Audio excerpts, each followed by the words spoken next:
Everyone has a crazy parking enforcement story, but mine ended with me literally getting hit by a car by the parking warden. Check out how that happened.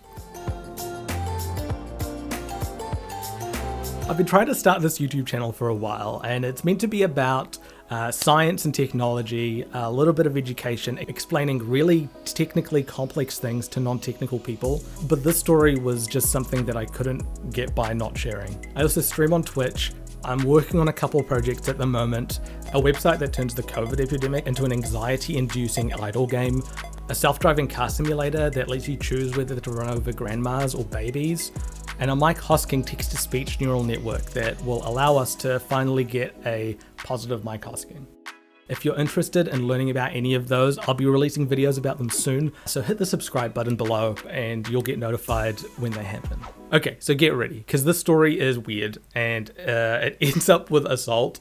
So let's go right to the beginning just to understand how we got from this to... Oh, fuck! What? I was at work and I received a call from my partner. She was parked in town. Her car was blocked in, so there was a car in front of her and a car behind her. She had to get to an appointment, so she was pretty panicked.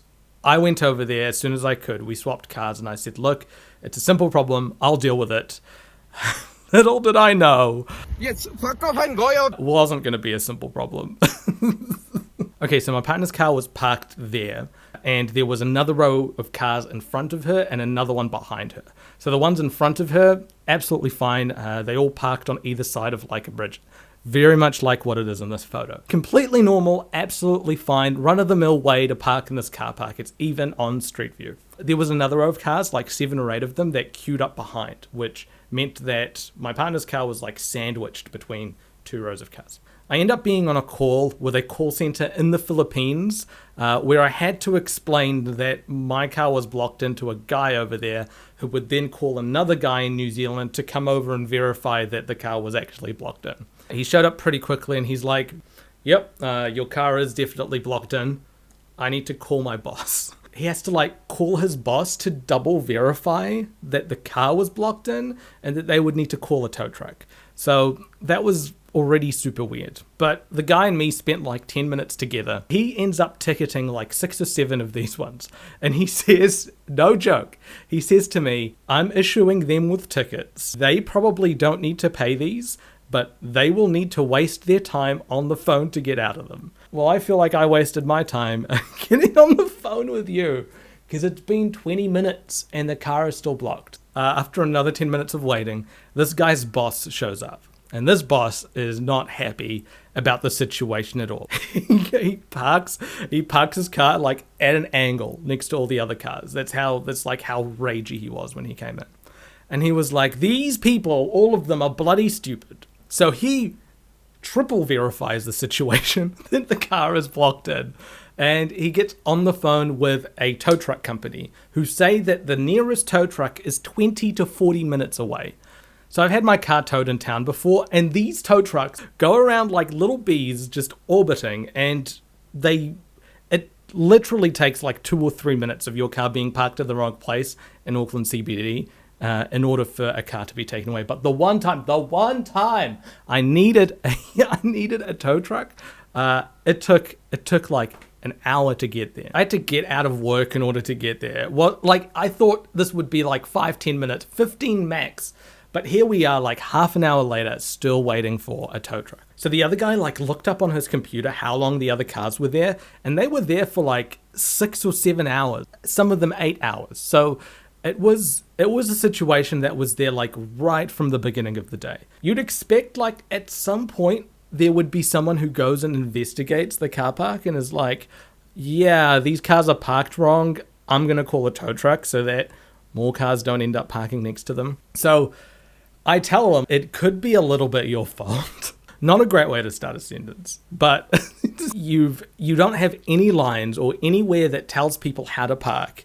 So as long as like one person ends up parking wrong, another one's going to park next to them and so on and so forth. And he turns around and he says to me, well, you're bloody stupid too for parking there. And in the future, I don't want you parking anywhere in my car park. So like what I'm hearing is insane. If I'd rung up and told the company that a manager of yours called me stupid and told me not to park there anymore because my car was parked properly there, they wouldn't believe me. I get it. I was being a bit of a Karen, a little bit. Even with the worst of Karens, you don't say you're like if my car was parked badly, they would have ticketed it. He was going a bit nuts. So I said, no one's going to believe what I'm hearing at the moment. Let me just record it. So I pull out my phone and I hit the voice memo button. So with that, your boy would like to show you that he's got receipts. I'm your boy. So I started recording, and this is where the recording picks up. I am off at 3 o'clock. I am waiting here. I started 5:30 this morning because helping the customer. But you can't blame us. Whatever possible, we are doing. So right from the beginning of this recording, he's like, you can't put any blame on us because we are reacting to this situation. My point of contention was that the situation shouldn't have persisted for so long that a customer had to call them.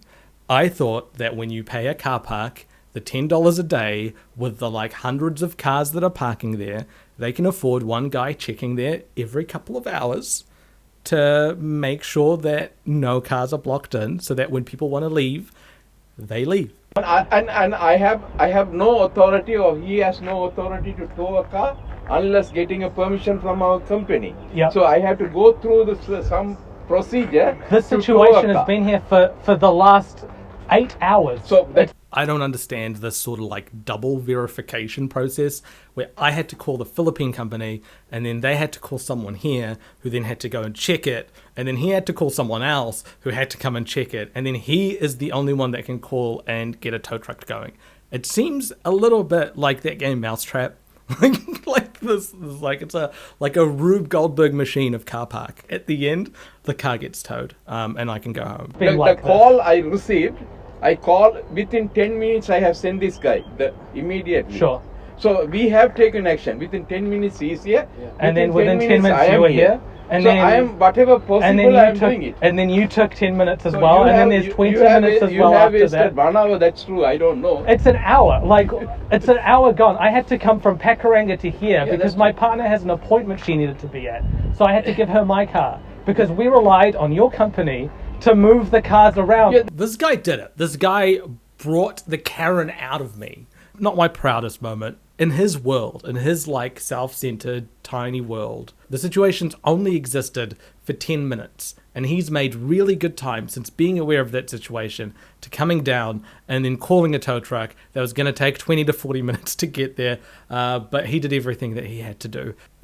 I don't think he was capable of seeing the situation from anyone else's perspective than his. And he was like, I'm the boss, everyone should be grateful for what I'm doing. He had that sort of energy about him. If something happens, we are doing it. you're not taking responsibility, though. We are taken. No, you're saying, I don't want you as a customer. That's what you told me. In future, please don't come here because this problem you will have the same problem again and again. We're not going to improve our processes at all. We think it's totally fine that people wait over an hour for a car to show up. You're stupid. I don't want you here. It's just so like, how does, I don't know, like, you got to respect it a little bit. So you're Because not this going to is- fix there, this? there is no, because see, if we want to do all those things, line the marks, Yeah. we have to charge you $50 per car. We can't do it. I'm not saying... All you need to do is send someone to patrol every couple of hours that sees the situation before it develops, and then they tow the cars away without me needing to tell anyone. If he had said, yep, we should have done that, the person that came around didn't come around, or he didn't see it, or something to that effect, I would have been like, great, I'm not in crazy land. We all agree on what reality is. His perspective was like, nope, I live somewhere else. I think that's what was frustrating me the most, is that this guy and I shared completely different realities when looking at the same situation. And I think that's why I got frustrated. Maybe that's something I need to work on. We can't do it. I'm we saying can't do the send business. someone every five hours, send someone here to look and see if there's any issue here, if there's any cars being blocked, then you've ticketed. There is a person coming. There's a person coming every 2 hours. Okay, to issuing tickets. so there He's would have taking- been two people at Yeah. least that would have seen my car being blocked in here, right? Yeah, that's true. Maybe. Well, why didn't they do anything about No, it? no, That was my first gotcha. we are doing it. No. You're doing it now once I called you. Yeah, that is. But why didn't they do anything so that I didn't have to call you?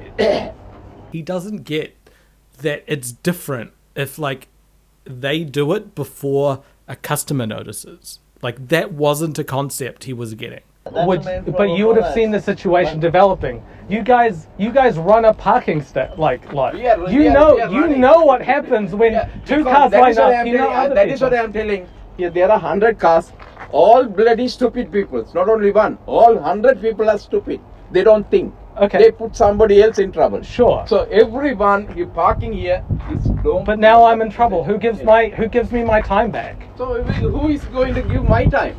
Well, you get paid. You're getting paid. This is you're getting paid. You also get paid. I don't know if you noticed that, but every time you say something to him, his instinct is like to go, no, you. So I'm like, my time is being wasted. He's like, no, my time is being wasted. But I'm like, you're being paid here. And then he goes, no, you're also being paid. Which, no, I'm not. I'm not being paid to be there. You put a $60 ticket on every one of these cars. From my perspective, they were getting money for the breach notices. We have to give $200 to move a car. We are doing it. Okay. Your boy has been doing some reading, and according to the Code of Practice for Parking Enforcement on Private Land, which dictates the best practice for these guys, it says that you can pass on any reasonable costs incurred in towing or making the place safe. So if someone parks like horizontally across the entrance, you can tow their car away, and then the tow cost is passed on directly to the customer because that is a cost that was incurred that wouldn't otherwise need to have been incurred. If they were towing a car away because they had blocked someone in, that would definitely fall under there. So his argument about it being $200 in order to tow a car away was absolutely disingenuous. That's not how it works, and he knows that, but I don't at the time. I hadn't done reading because I didn't know that I'd be waiting an hour to. All right, I'm sick. I'm sorry. I keep bringing it up. I waited an hour. Did you know, guys? Did you know I waited an hour for a car to be towed? Yeah. Sure. We are paying. So that responsibility we are taking. You can't say that we are not taking it. It's part of business. You take a risk. Yeah, that is. But you also have to take a risk to come and park in open space. So you're saying that You are taking a risk. We are also taking a risk. It's not like every car that parks there is $10 immediately in your pocket. You need to take some of that and use it to like do your parking enforcement, and you use some of that money for like signage. If someone breaks a sign, you use that money. He thinks that every dollar that you pay the company, then they're entitled to keep that and not spend it on making the situation any better or improving the car park. You shouldn't just expect them to do nothing.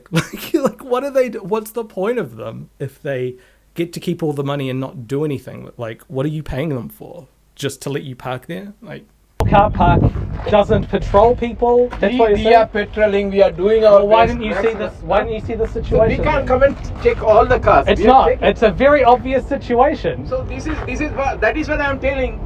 He don't have. I don't anything. think I can be blamed at all for parking there when there was Everyone, nothing I'm around. blaming everyone. I've been We here don't since have I was anything. 7. Since 7 in the morning I've been here. Yeah. And you say that So that parking is if unreasonable? you have any problem, try to go and park somewhere else. There are places. It's no one empty. goes. It was empty when I Yeah, showed so up. you'd have parking somewhere else, proper why place not? without coming here. so he's trying to say it was my fault for parking the car close to the gate, even though it was like, you can see it in here on this picture. Like, it's close-ish to the gate, but it's not parked like in front of the gate. It's a reasonable place to park. Even on Street View, look, there are cars parked here. And if it wasn't a reasonable place, I would have been the one who was breach noticed for parking there and getting blocked in. But that's not the position that they took. But he's saying, like, you should have parked all the way in the back when you first showed up so that you don't get blocked in. It's like, it's not how it works. It's not how the world works. Everyone try to come, want to park near the gate to just come and But use the car. it was free. So you can just. I park wasn't somewhere blocking. else. I didn't block anyone in. I think That this is a true. reasonable place So to park. he has blocked. We have Okay. issued a ticket. We are going to tow the But car. I think it's unfair to call me a stupid person for No, parking because here. because the way that you are talking, I am also talking. That is what. If you, I am doing. I wasted an hour of my life, and Yeah, we are also I'm wasting. very upset. We You're are not also wasting. You're doing your job. You're No, not wasting I am off. Oh, like you're doing your job. Like that's probably as Karen-y as I've ever been in my life. Like that is. Oh, I didn't like hearing that. You're No, not I wasting am. time. I am off at 3 o'clock. I am waiting for you.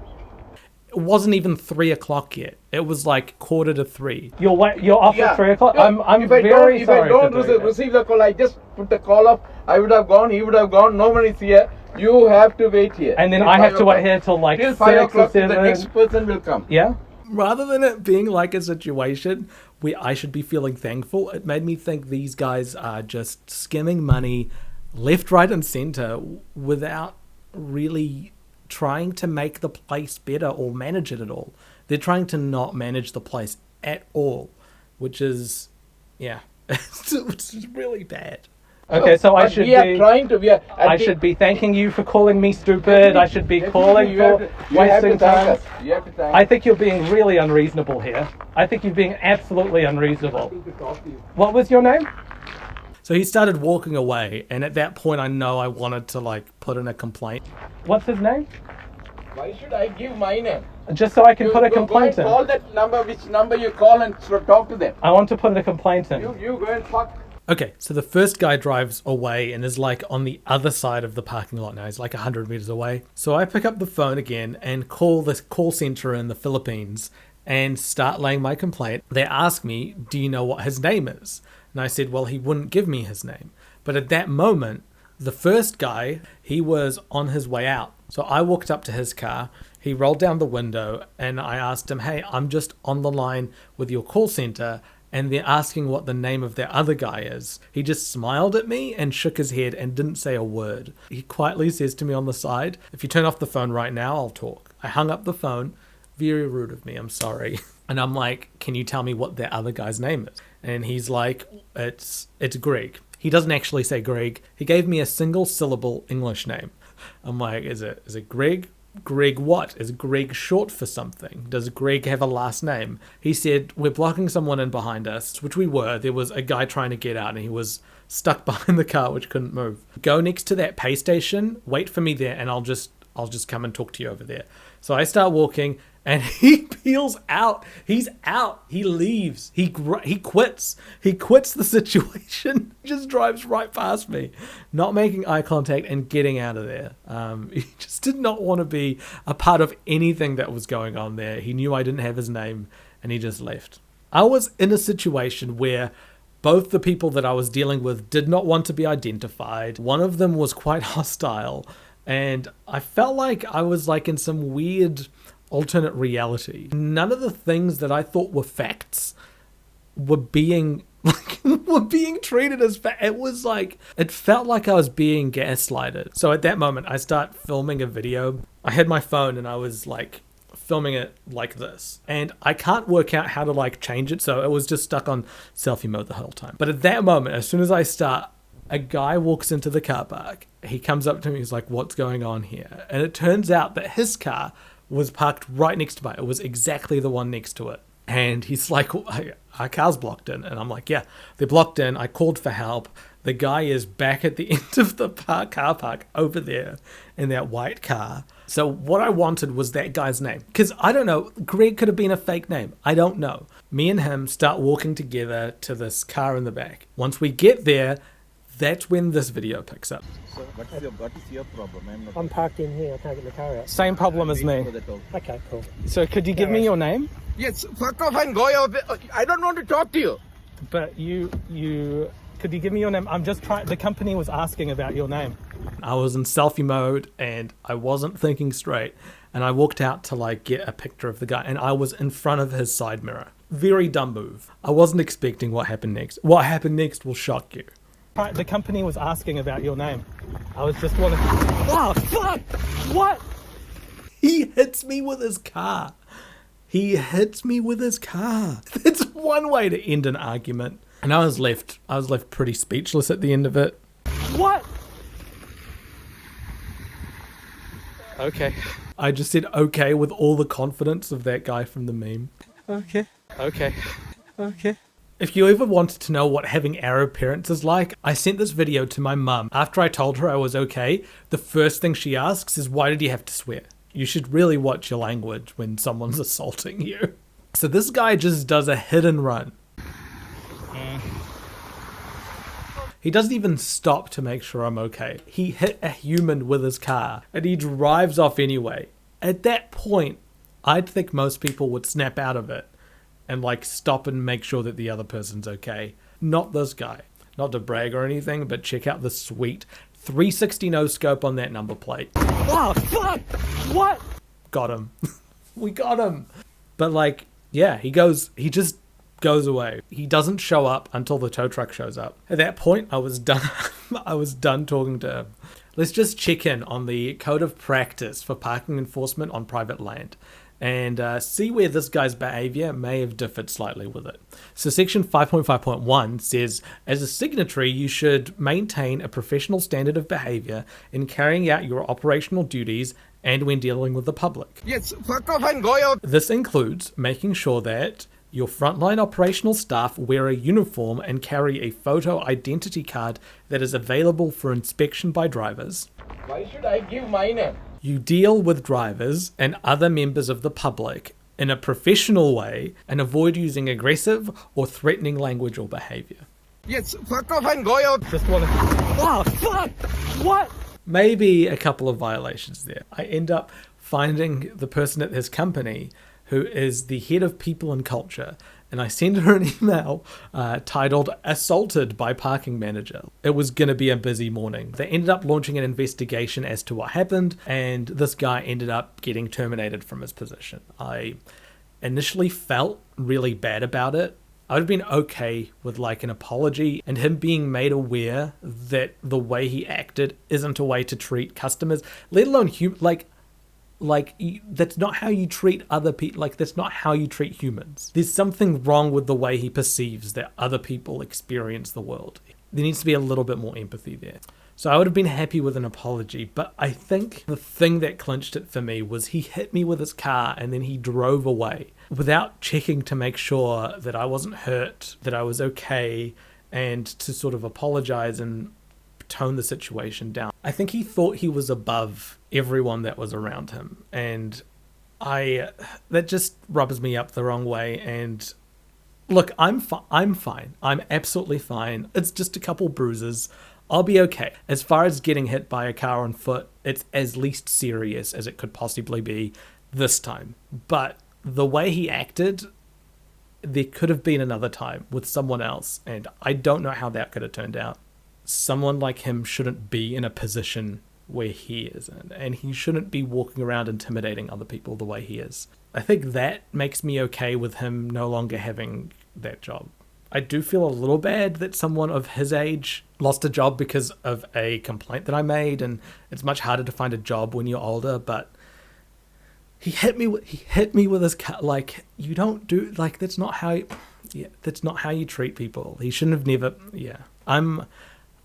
I'm okay with it. I don't think he should be in prison. I think he suffered enough. That's why I've blurred his face out in all the videos, and I'm not telling you his name. I was happy with how the company dealt with the situation. This could have been something that they didn't foresee, and maybe in the future they will see it. With this video, one of the things that I wanted was to find out a lot more about the rights that we have, especially in New Zealand with regards to parking. So I've put a link to the Code of Practice for Parking Enforcement on Private Land. It's a document that all these reputable parking companies have signed, as reputable as you can get. We're not talking like Bashford Antiques wheel clamping cars. That's a whole other bag. But this is like big companies that manage giant lots, and they manage lots of them.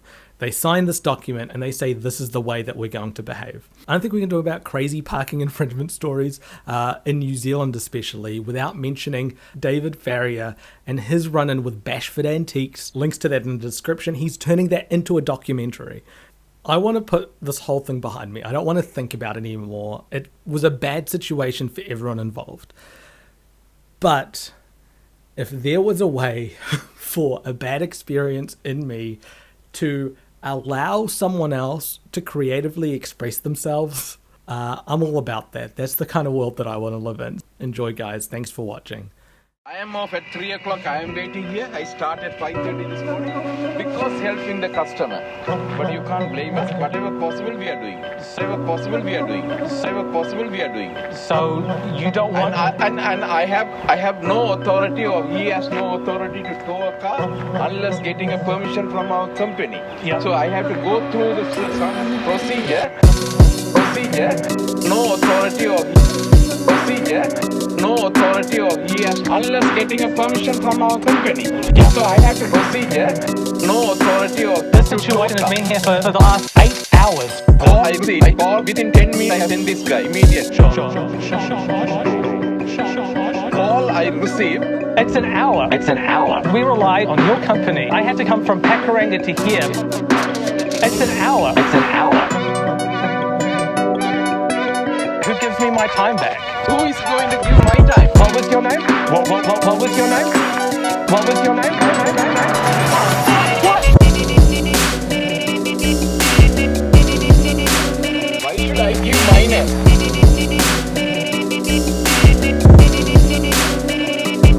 In future, please don't come here because this problem will you will have the same problem again and again.